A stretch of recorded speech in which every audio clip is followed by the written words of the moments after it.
Jesus. Welcome, mankind, creatures all. This is the 16th chapter of the book of Numbers. About halfway through, huh? And now, what's important about this 16th epistle is the very first recorded schism of Quies's church. So let's begin. Let's get into this. Behold, first a little bit of background information.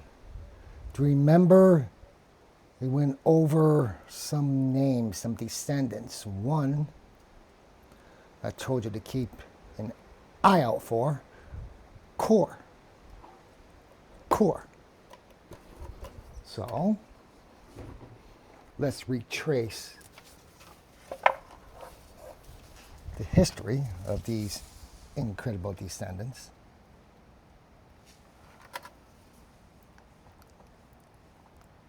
Levi, the father of Kaph, who fathered Isaac. Kor is the son of Isaac. Then we have two other individuals, Dathan and Abiram. They are the sons of Eliab, who are the descendants of Hon. Hon is the child of Pheleth, and Pheleth is the descendant of Reuben. So of the Levi and the Reuben tribes, Kor, Dathan, and Abiram. Well, these three individuals rose against Moses. They weren't alone. There were other children of Israel, and it's written by Moses that 250 men, to be precise, all of them were leaders, the princes of the synagogue, and at which time during the assembly they were actually, all of them, called out by name. So we have these three, Kor, Dathan, and Abiram, plus 250 leaders of the congregation. So far, so good?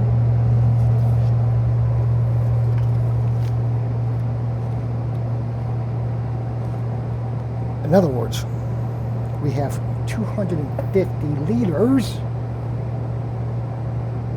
of the congregation assembled with Kor, Dathan, and Abiram. Rose against Moses. What does this mean? Rose against Moses. Well, history and others are written for admonition. The history and others are written for admonition, for us to learn, which most of the time we just don't. We keep repeating the same foolish, retarded, slow mistakes over and over. Kor, Abiram, Dathan, and the 250. Understand this. They are not heretics. They are not heretics. They are not going against the laws, the precepts, the commandments of Moses, which Elohim had given. They're not going against the church, per se. Instead, they represent the very first recorded schism in Quies's post-flood church. In fact, this is annotated as the most famous schism. They are also recorded to reveal the terrible punishment that's going to follow, unfortunately. Understand, all are warned to keep three things. Another reason why Moses records this for us.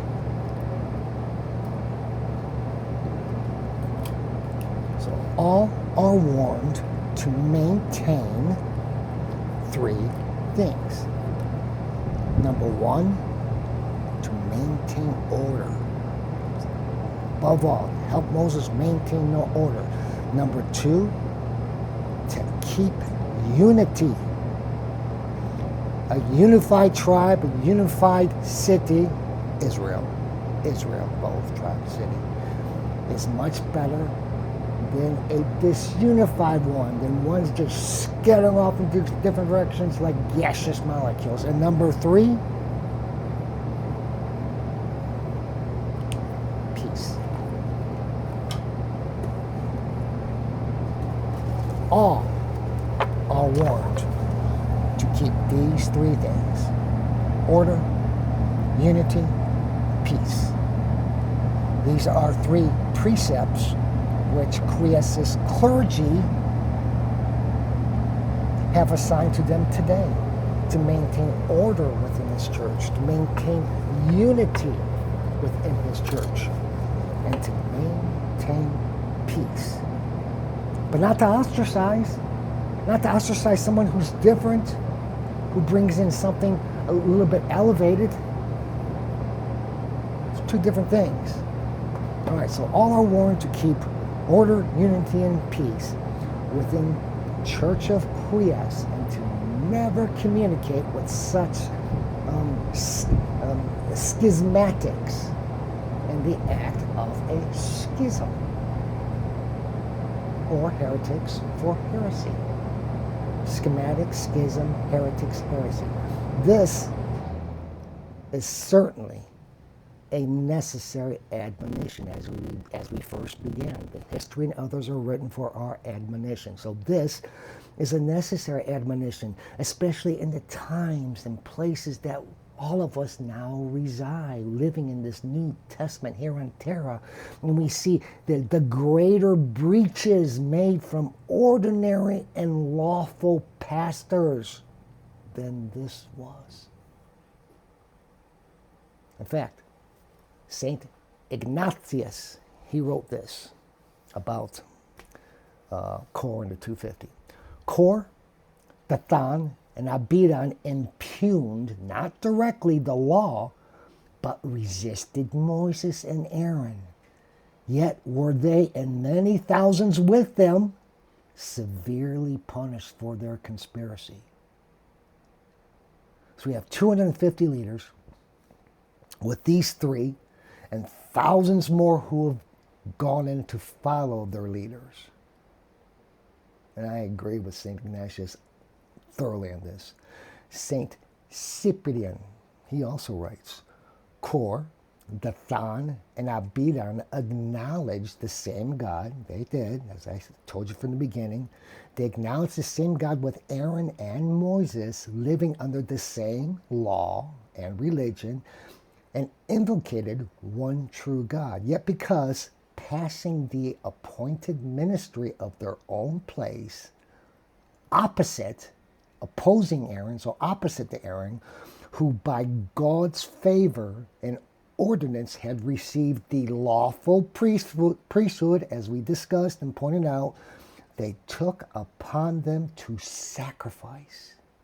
They were forthwith punished by God for their unlawful attempts. Neither could their sacrifices irreligiously and unlawfully offered against God's ordinance be ratified, nor profit them at all. Come on, would you not agree that this text is clear that these disgruntled men weren't idolaters or heretics? Moses writes nothing of them going against the precepts or the commandments or the commands or the religion itself. After all, the chief of this group was a Levite of the Koth family. This is where Moses and Aaron are residing every time they camp. Right underneath their noses, the Kathites were nearest in kindred. They were nearest in the office to the priest. Further, the Kathite leader was accompanied by other principal men of various tribes, men who envied what? The superiority of Moses. Again, the human thing. They envied the superiority of Aaron, as well as the priesthood being established only where? But in Aaron's progeny. Aaron and his 4 boys began this. Now Aaron and 2. They arrogated to themselves the office of priest and offered incense, further pretending for upholding their schism, that there should be no superior at all above the holy people of God, which although they actually did not believe, yet they did not believe, yet they drew the multitude to favor and to follow them, something they didn't even believe. But the silver tongue gets us all the time, doesn't it? So it was Quies who decided this debate. How? By annihilating the contradiction. Imagine if he would have done this during the schism with the Protestants. But because of Christ and free will, he hasn't. But that's coming. All these thousands of other religions, hundreds, I should say, other Christian religions, I am telling you, I am forewarning you. John in the Apocalypse forewarns you. Is this worth your soul breaking from the religion of Christ? Now, how did Quies annihilate them? Well, you're going to learn that he's going to open the earth and swallow those refusing to obey Moses along with their tabernacles, their substance, everything.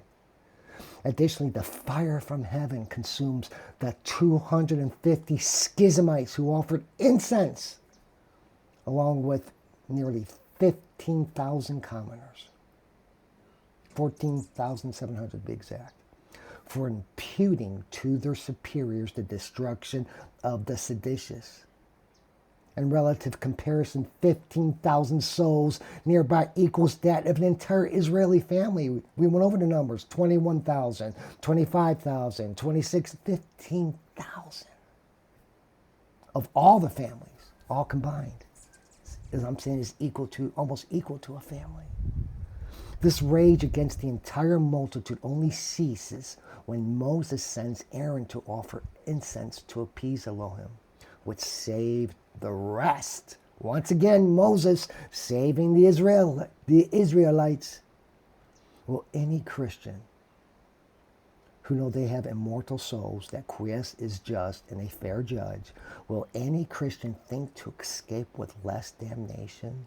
Who for any worldly gain, for any worldly favor, or for any worldly fear yield their bodily and personal presence at service or to the sermon of heretics? Or any way communicate with heretics in practice of heresy? I could not put that in better words. So I ask you,